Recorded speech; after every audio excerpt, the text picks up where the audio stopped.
قرآن مجید میں لکھے ایک ایک لفظ کے معنی اور اس کی تفسیر پر ہر ایک شخص جان دے سکتا ہے، لیکن قرآن کریم میں بیان ہوئے کچھ الفاظ ایسے ہیں جن کا مطلب نہ تو آج کسی کو پتہ چلا اور نہ قیامت تک پتہ لگ پائے گا، یہاں تک کہ خود نبی کریم نے ان الفاظ کا مطلب صحابہ کرام کو نہیں بتایا، جنہیں راز رکھا گیا، اور ان کے پیچھے بہت بڑی حکمت ہے۔ ان الفاظ کو حروف مقطوعات یا لوح قرآنی کہا جاتا ہے، جنہیں لوگ گھروں، دکانوں یا تعویذ بنا کر گلے میں برکت کے لیے ڈال کر رکھتے ہیں۔ یہ الفاظ اللہ اور اس کے رسول کے درمیان ایک کوڈ ورڈنگ ہے جس کا مطلب امت کو نہیں بتایا گیا۔ بہت سے علماء ان الفاظ کا اندازہ لگاتے ہیں کہ رسول اللہ کی امت کے لیے قیامت کے دن بہت سی خوشخبریاں چھپی ہیں۔ اگر ان الفاظ کا مطلب لوگ جان جاتے تو روز آخرت کے لیے اتنی محنت نہ کرتے جتنا کہ لوگ آج اللہ کے خوف اور جہنم سے بچنے کے لیے کرتے ہیں۔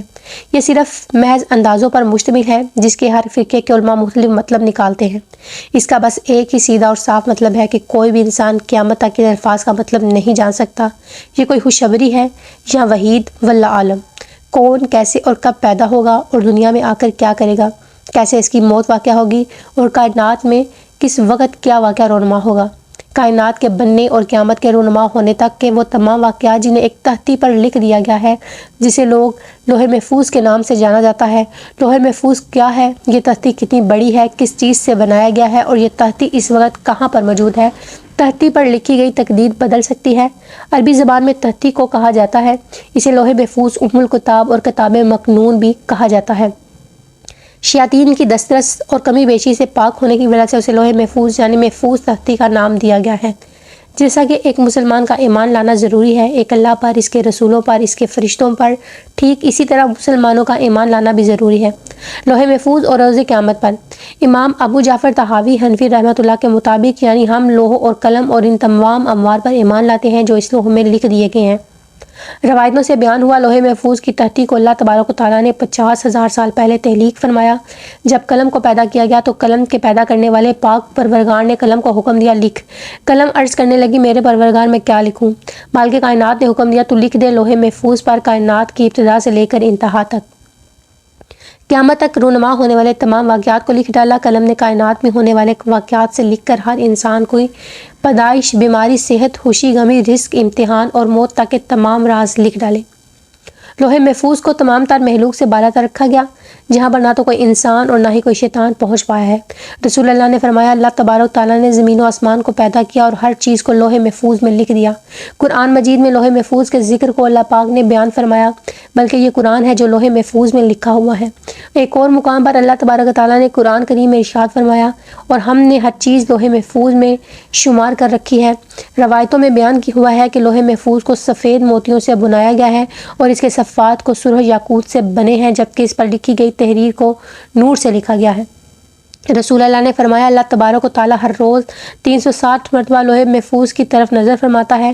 روایات میں بیان ہوا ہے کہ لوح محفوظ کی لمبائی زمین و آسمان کے برابر ہے، چوڑائی مشرق اور مغرب کے برابر ہے، جبکہ لوح محفوظ عرش کے دائیں جانب لٹکی ہوئی ہے اور اس کی اثر ایک فرشتے کی گود میں لٹکی ہوئی ہے۔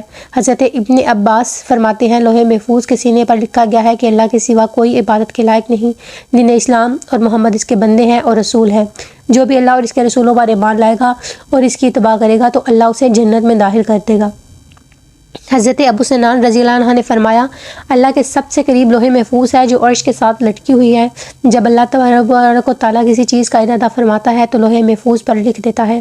یہ لوح محفوظ حضرت اسرافیل کے ماتھے کو آ ٹکراتی ہے، جبکہ حضرت اسرافیل اللہ کی عظمت کی وجہ سے اپنے سر کو جھکائے اور نظروں کو نہیں اٹھاتے۔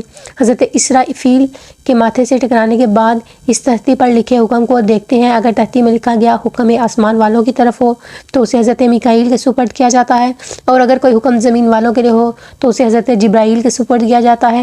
قیامت کے دن سب سے پہلے جس چیز کا حساب ہوگا وہ لوح محفوظ ہوگی۔ روز حساب جب لوح محفوظ کو حساب کے لیے بلایا جائے گا تو اس کے سب جوڑ تھر تھڑا رہے ہوں گے اور اس پر خوف کی عالم کب کبھی طاری ہوگی۔ مالک یوم الدین لوح محفوظ سے پوچھیں گے اے لوح محفوظ کیا تم نے میرے حکم صحیح پہنچا دیے؟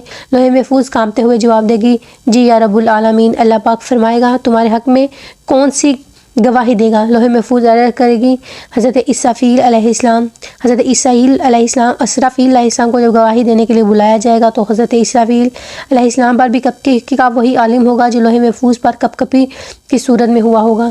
حضرت اسرافیل علیہ السلام سے پوچھا جائے گا کیا تجھے لوح محفوظ نے میرے احکامات پہنچا دیے؟